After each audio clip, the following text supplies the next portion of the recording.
I was in elementary. During that time, hindi pa uso ang mga local novels. Sabi ng nanay ko, Wilson, grow up, become a doctor. Because wala akong aptitude for medicine. Sabi ng nanay ko, okay naman Wilson, you don't want to be a doctor. Be a novelist. Na-shock ako. So ang sagot ko to my mother at that time, gusto mo ako magutom? Good afternoon everyone and welcome back sa ating Pandesal Talks. Welcome back to you, Wilson. Yes, how are you doing? Back, how are you Lance. doing? I'm okay, Lance. Very good. There's no more typhoon. The weather is nice. Buti na lang. Ay, mukhang may pandesal agad at bread si Mr. Wilson. So later on, we can talk about that. No? Of course, in our episode. So, let's continue, Wilson, our series, any topic, no? Yes. Today, I want to talk about, you mentioned that you came from Gaidon. Yes. Matanglawin Heights. Yes. And all of your life. Plus Icaros. And Icaros, right? Icaros was a publication. Wow. I'll explain that. Correct. So marami tayong listeners that are actually students. And I want to take a stab on your life as a student media professional. Sige. Okay. Interesting yan. So, can you talk us through those times? How did you get into Gaidon, Matanglawin, no? Where was the interest? Saan nanggaling interest that you want for these publications? Great question, Lance. I was still in grade school when my mother encouraged me to become a writer. I was just telling a friend just a few minutes ago lang, well-known doctor, and I was telling the doctor, hindi yan bola, my mother wanted me to be a doctor. When I was a kid, I told him. But I told my mother, while I was in grade school, sabi ng nanay ko, Wilson, grow up, become a doctor. Sabi ko, sorry, hindi ako interesado sa medicine.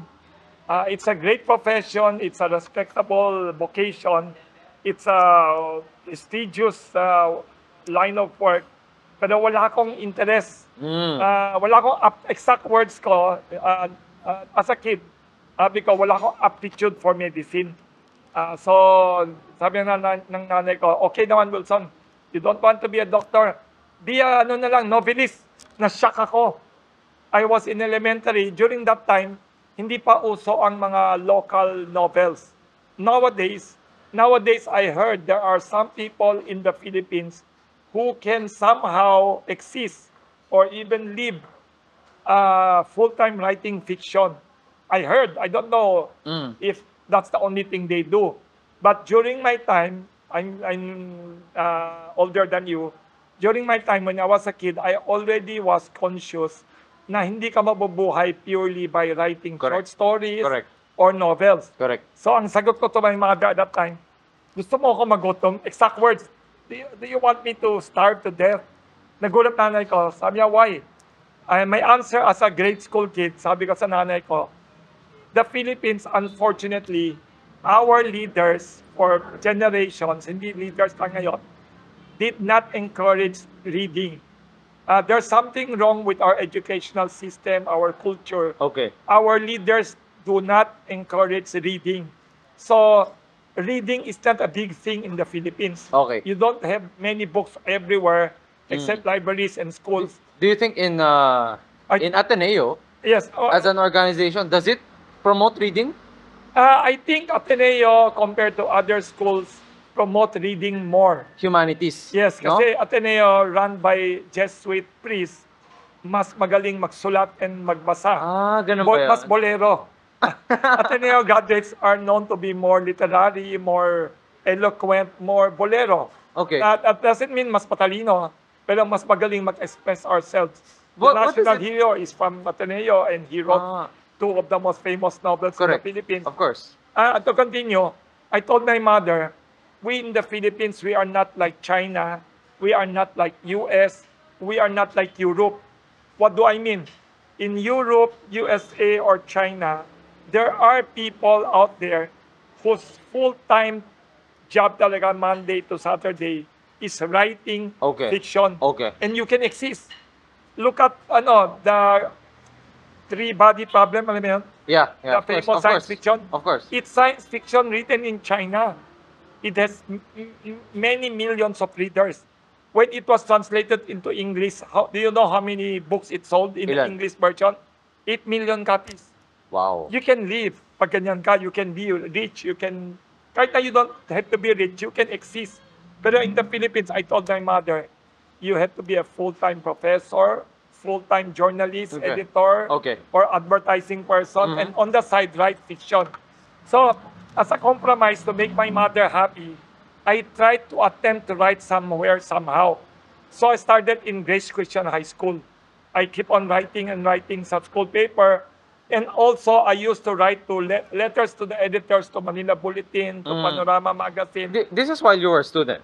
Yes. Wow, okay. And every time my name gets published anywhere, kahit na maliit na publication or big one, kahit na nonsense letter lang, comment on national issues lang, by a kid, my mother would see it and let everyone in the neighborhood know it. Very proud siya.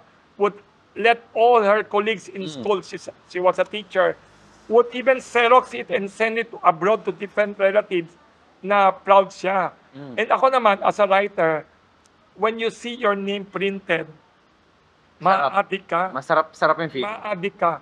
It's better than other vices. It's not a vice, it's addicting.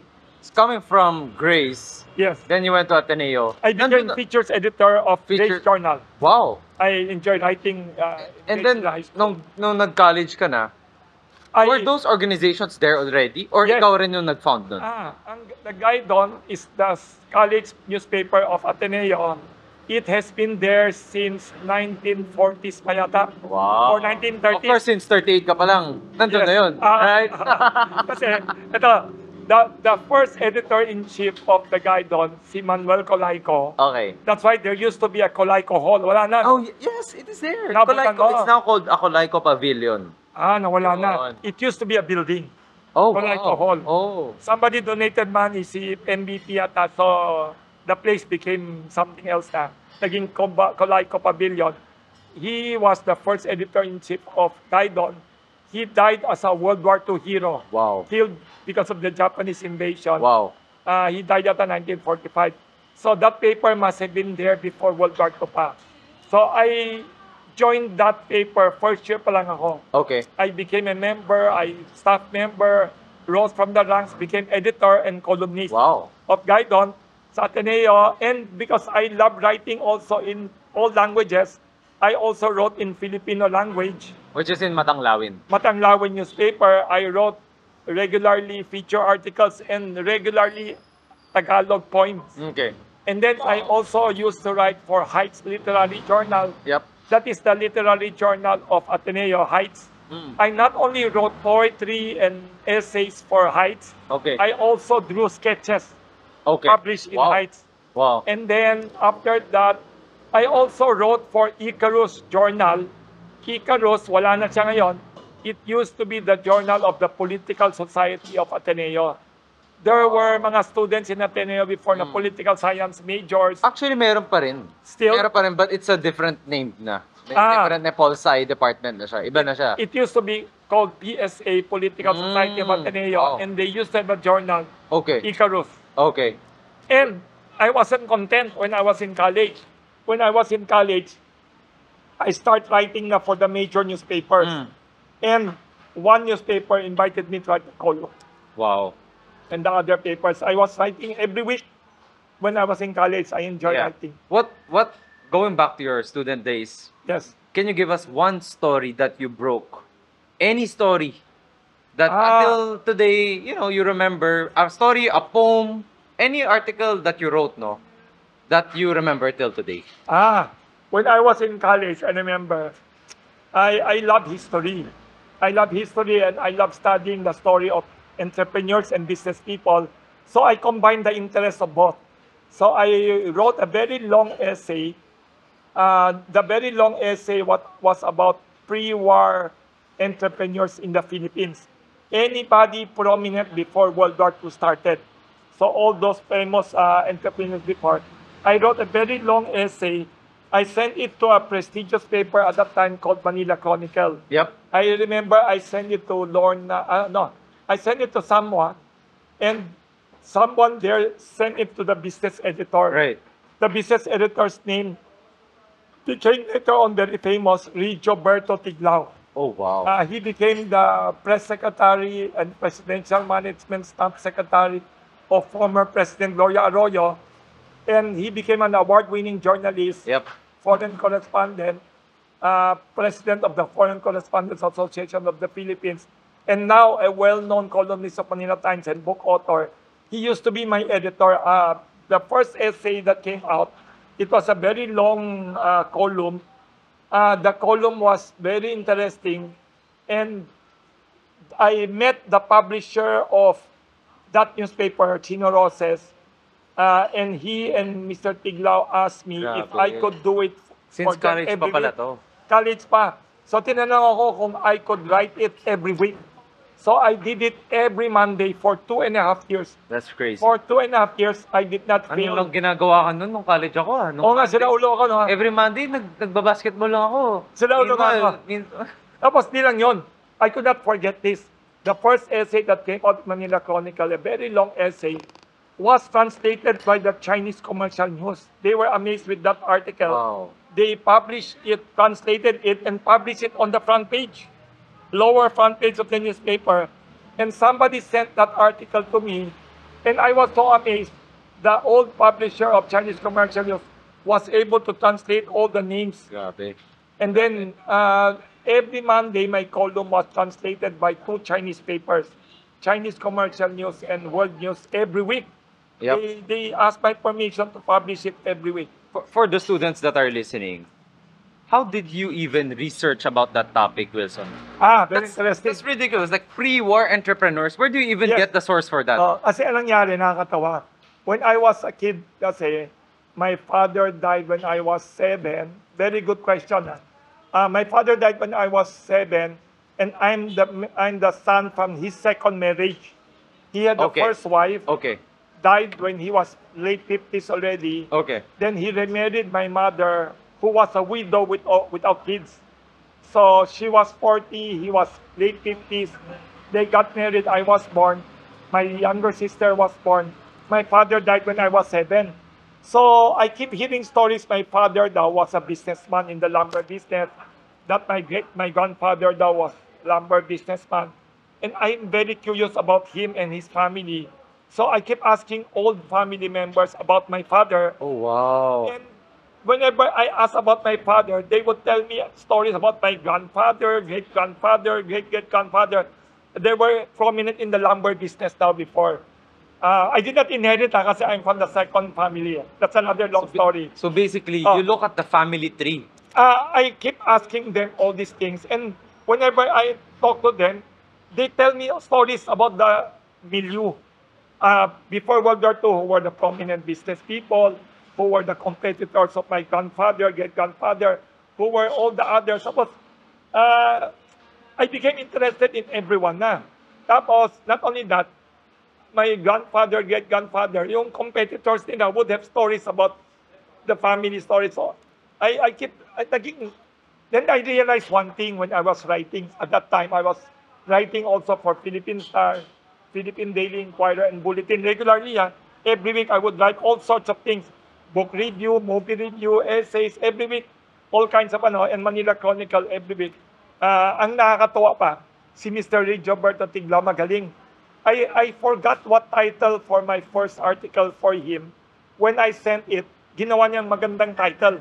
Naging title ng column ko, Roots of Philippine Business. Yung title niya, Roots of Philippine Business. Ganda. Tapos, very interesting, 2.5 years yan. I only stopped when my mother got sick and then she passed away. So sabi ko na sad ako noon. So I stopped writing for 2-3 years yan. So nangyari, yun, I kept writing, and then I realized one thing. In the Philippines pala, in our society, we do not admire or give due respect to entrepreneurs. In our Philippine society, we idolize lawyers, we idolize politicians, we idolize movie stars, celebrities, basketball players, beauty queens, but not businessmen, not entrepreneurs. In fact, our society has a very suspicious outlook and negative outlook. Look at our telenovelas, teleseries at ABS, GMA, and TV5. Whenever there are scenes of business people, boardroom, Laging kontrabida. Laging kontrabida. Masama, Correct. yung nangaapi, papatayin niya, nanakawin niya, kikidnapin niya, papatayin niya, scheming, dishonest, puro negative. I'm not saying the business people are saints, pero there are good business people and there are bad business people. Yeah. Ako naman, I admire business people the way people admire basketball stars Galing. and beauty queens Galing. at that time. So I was maybe one of the few people, maybe the first, to keep on writing about business tycoons Correct. in the Philippines. And ang pinaka-favorite topic ko pa, hindi lang business tycoons, self-made entrepreneurs pa, that favorite ko. Yeah. And many of them were immigrants. So I love the stories of immigrants and I wrote about them in a unique way na Yeah. most people have never heard about them. Why do you think that people have that stigma against entrepreneur? Like every year, nagre-release si Forbes of the top 10 richest Yes, Filipinos yes. out there, right? There's a difference I want to tell you, Lance. People in the Philippines, like everywhere in the world, admire wealth. Everybody wants Okay. to be wealthy. Okay. Everybody likes the symbols and trappings of wealth and extravagance and power. Yep. Pero to be an entrepreneur, to struggle, self-made, that's not the interest. People want to be wealthy, whether Gusto inheriting nila yung or success getting. story na. Pero nobody bothered to really study and record it before and chronicle the life stories of entrepreneurs. So, yun, there's a difference that I wanted to write about. I kept writing about those and nakilala ko for a while as the chronicler daw of the tycoons. Pero hindi yun ang point ko. I really want to write about entrepreneurs. Okay. They happen to be tycoons, but not all of them are tycoons. Okay. What if we wanted to chronicle the life of Wilson Flores? Sino dapat ang itanong namin? Ako. Sino dapat ang itanong namin, no? I will have to write it down. Meron ba kaming mga kapamilya at... I should, magaling ka. I should write it para mas accurate. Pero ang nakakatawa sa akin, factual, no? ang nakakatawa sa akin, I did not inherit my father's wealth or my ancestors' wealth. Pero I got the love of writing from my mother. My father, I discovered, was very literate, very educated also. Pero my mother encouraged me love of writing, Ganda. history, books. Teacher kasi siya eh. And my mother said, in traditional Chinese culture, ang highest social status in society, not emperor, not politicians, not movie stars, not tycoons, not wealthy people, but teachers and intellectuals and writers exactly. now. So, ibang interest niya. I want to jump on that, yeah. Wilson, no? Yes. You said you were coming from Ateneo, and Ateneo Yes. is well known for a lot of great professors and teachers. Yes. Who are among your favorite Ah. until today? Yes, Until today has made an impact to your life. I have many good Bigyan mo kami teachers 2 to 3. at Ateneo. Yes, I'll give you kahit 4 or 5.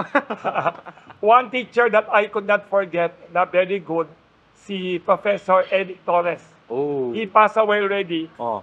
He was very not well known as a terror teacher. Okay. Terror, literally.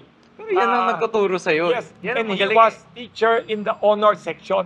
Oh, wow. In Ateneo, when you go in freshman, if bolero ka sa English, writing, yung mga editor ng all the school papers everywhere sa Ateneo, sa Pilipinas, they group you together in one classroom. Yep. So, yung classroom na nakakatawa, honor section, first year to second year. Inglesero lahat ng classmate ko doon. Yep. They speak English as their first language. They write very well. Ako, I could write okay, but it's not my first language. Nakakatawa. Eric Torres was a brilliant teacher. Was a very good teacher, and I could not forget. Ang full name niya is Emmanuel Torres. Nickname niya ay Eric Torres. One thing he told me that I can never forget, and everybody should not forget, a good writer is a good rewriter. Rewriter. Ibig sabihin, when you write something, kahit na letter yan, kahit na Instagram post yan, or whatever, when you write your first rough draft, do not be content na okay na yan. If you have time, if you are not pressed for deadline, please rewrite it and you will be amazed at the things you could do to improve it. In fact, I could not forget pa ang exercise niya.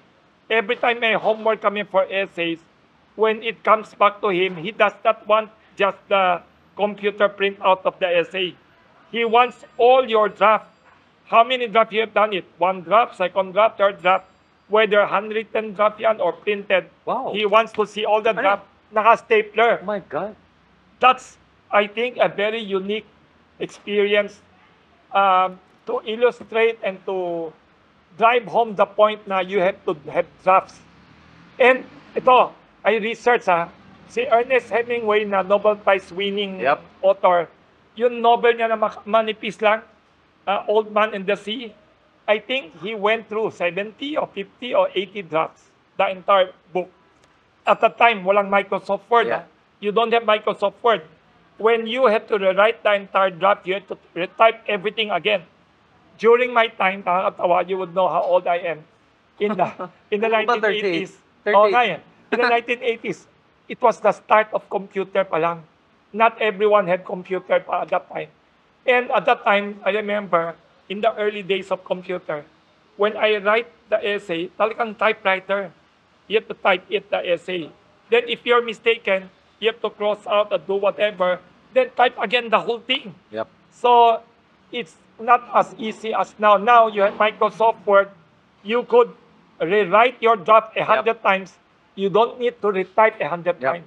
Usually when you do rewriting of drafts, right? Yes, yes. How do you improve it? Is it to keep it shorter?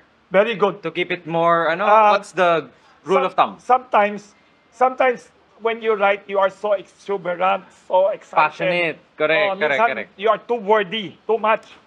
Okay ang too much words, but unfortunately, our world today, Lance, in the 21st century, we love short form. Of course. Short wording lang, short. Yeah.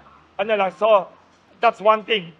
Try to make it more concise. Number two, go over the grammar errors or repetitive words or something. Reorganize yourself.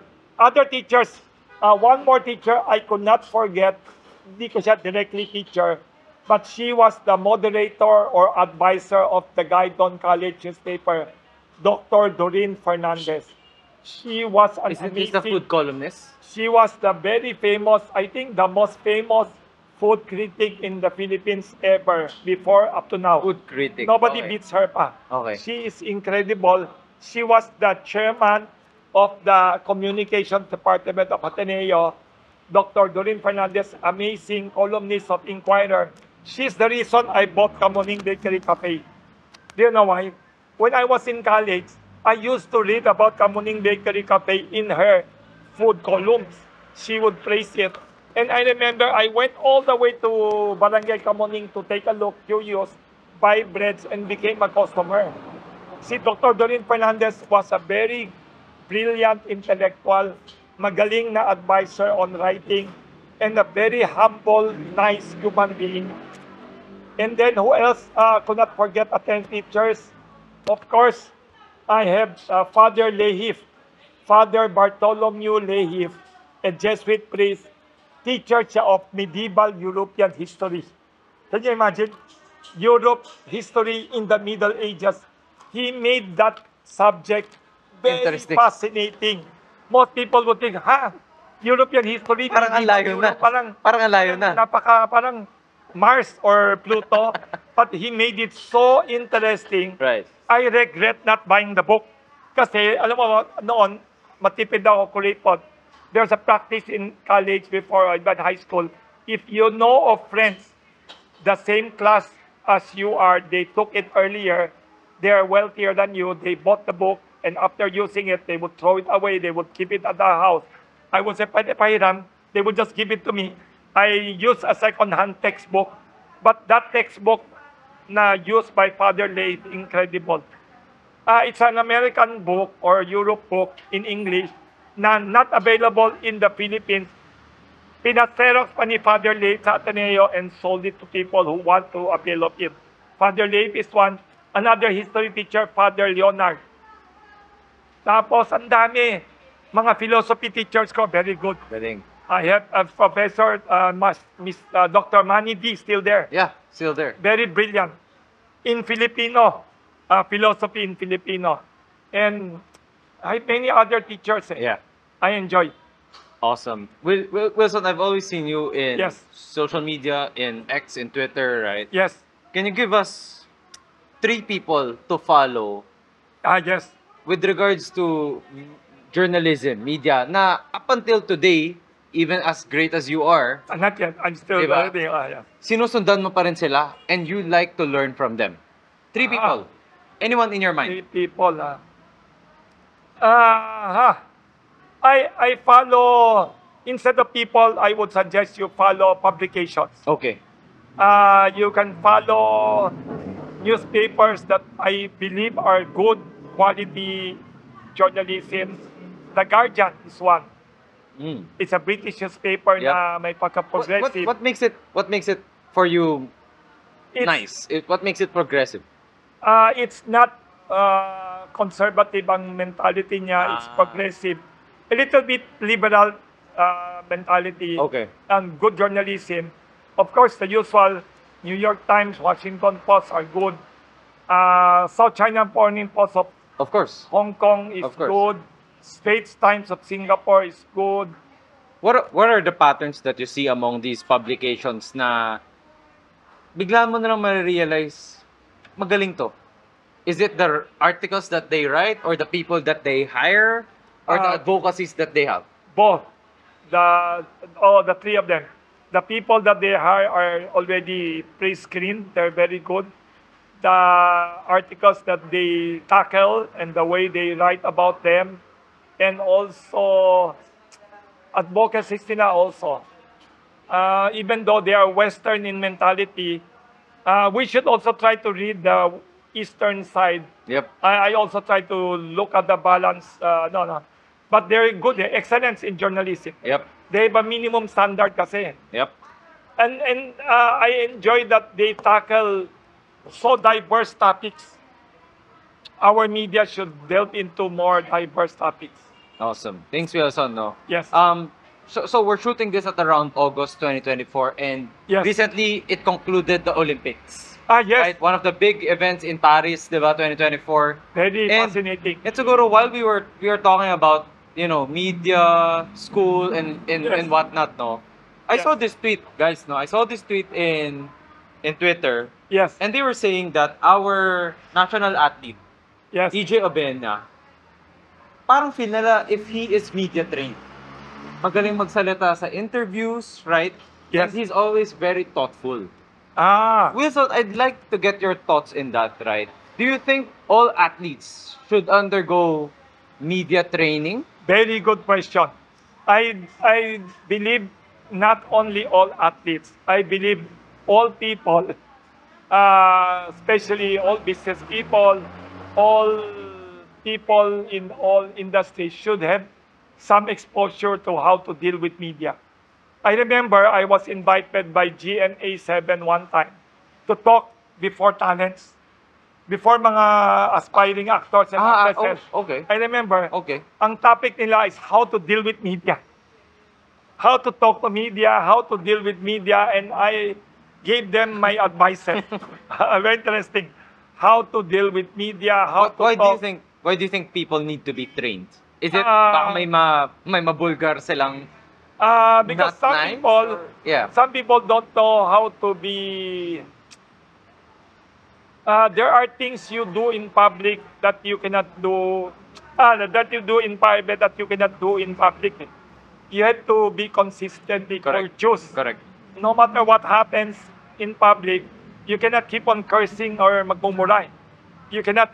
In fact, movie stars I know, many of them do not want to be seen eating. Ayaw nila kasi pangit daw. Diba, some people pangit daw kumakain or Bagay. video. Or some people, the worst that they don't want to be seen smoking. Smoking is negative Yeah. image. Because So, for these people, model sila eh. Some of Role them, model sila some eh, of them right? are wholesome matinee idols, so-called. So if they want to endorse wholesome products for the family, for kids, general public, like hamburger, like fried chicken or whatever, they cannot be seen as controversial. So a movie star with a cigarette stick or something. Basta, there are things that you cannot do in public, in media, kasi those images, those stories, those anecdotes will forever be recorded. So I believe it's not only athletes, because EJ Obiena not only is an athlete, he's a public persona already. So anybody who is a public person, well, especially politicians, movie stars, actors, celebrities, even non-celebrities, but you are a little bit public, even non-public people should be ready on be courteous, be eloquent, be sensible in public when you are talking. Or if you cannot talk sensibly or you don't know how to, the best is to shut up and not talk too much. There's a Chinese, I think there's a Chinese proverb. I think it's a Chinese proverb. Less talk, less problems. Yeah, of course. No talk, no mistake. Di ba? Correct. I remember si former Batangas Governor Vilma Santos, Recto, I talked to her one time. Sabi ko, how come you have a very wholesome image? People tell me kahit na gaano kakapagod when she was governor, she was already very tired, no sleep, too much work in one day. When people come to see her, she still smiles at them, she still has pictures with them. Ang sabi niya, which I could never forget, which is a lesson for everyone, even if you're very tired, even if you're angry, even if you have bad mood, you have a headache, toothache, whatever ache, and people approaches you, when people approach you and say, pwede pa selfie, pwede pa picture, you are a celebrity, you cannot, di ka pwede magsimangot dyan. That's so hard. Di ka pwede mayabang na, sorry, Mayoko, people will misunderstand you. They wouldn't know what's happening with you. So sabi ni Bill na I could not forget, if magsisimangot ka, magmukmuk ka, or whatever, bad mood ka, just stay home na lang. Close the door. Don't go out. But when you're out, you have to treat everyone kindly. You have to treat everyone courteously, no matter what. Okay. No matter what. Okay. Kasi do you think that, say you don't know how to treat media, it would have a drastically negative impact to your career, especially if you're an artista or your career Olympian, and your public image. Exactly. If you have a negative public image, it's harder to get public support. No matter how good you are. Yes. Look at si Carlos Yulo. Recently, my content controversy. People around Carlos Yulo are not giving him enough good advice. Kasi That's a nice take. Everyone in life may problema personal. Whether with the girlfriend, with the mother. Pero dapat hindi yun sa harap ng camera. Yes, dapat they should settle it among themselves within their family. Kasi Carlos Yulo now is the most famous person in the Philippines today. Parang flavor of the month yan eh. After 1 year, baka may ibang flavor of the month na. Noon, it used to be Pacquiao. Heidelin. One time, Heidelin Diaz. Ngayon, siya ang the most famous. Pero unfortunately, nagkaroon agad ng controversy about the girlfriend and the mother, the girlfriend and the Japanese coach. Unnecessary, all these things. Correct. Somebody should advise him to avoid these mistakes, to make your public image less controversy, the better for him. Okay. Wilson, that's actually it for our episode 4, no? And I hope students around are inspired by your story to go into a media organization. Diba? Yes, and I'll tell you, last, alam mo, people who went to Gaidon, not all of them end up as journalists, but it's a very good training ground to be a better writer. But I could not forget the powerful trade and industry minister of the late President Marcos, when he became a tycoon already, a billionaire, Roberto Ongpin. But when I was in college, I met him and I said I was from Gaidon. I'd like to ask him a few things about certain things. He was still in government. Alam mo, he was very proud. He told me, Uy, I was sports editor of the Gaidon. Roberto Ongpin. Natatandaan pa rin niya. I'm very proud of it. Yeah, it's a good training ground for anyone about language and about writing. And even Aquino wrote poetry in Gaidon.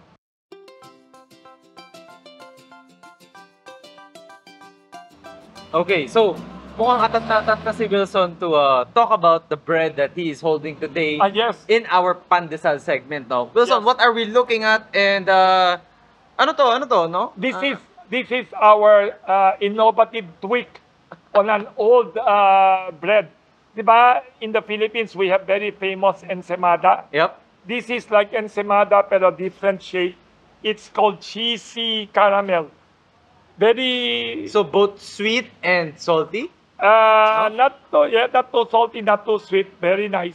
Ito sa taas, caramel yan. Sa loob, a lot of cheese. Ito naman, cheesy special.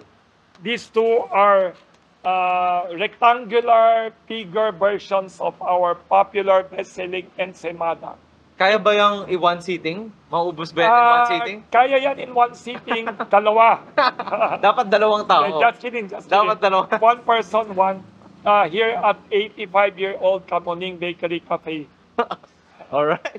Thank Awesome. you. Thank you, Wilson. And thanks, guys, for tuning in to our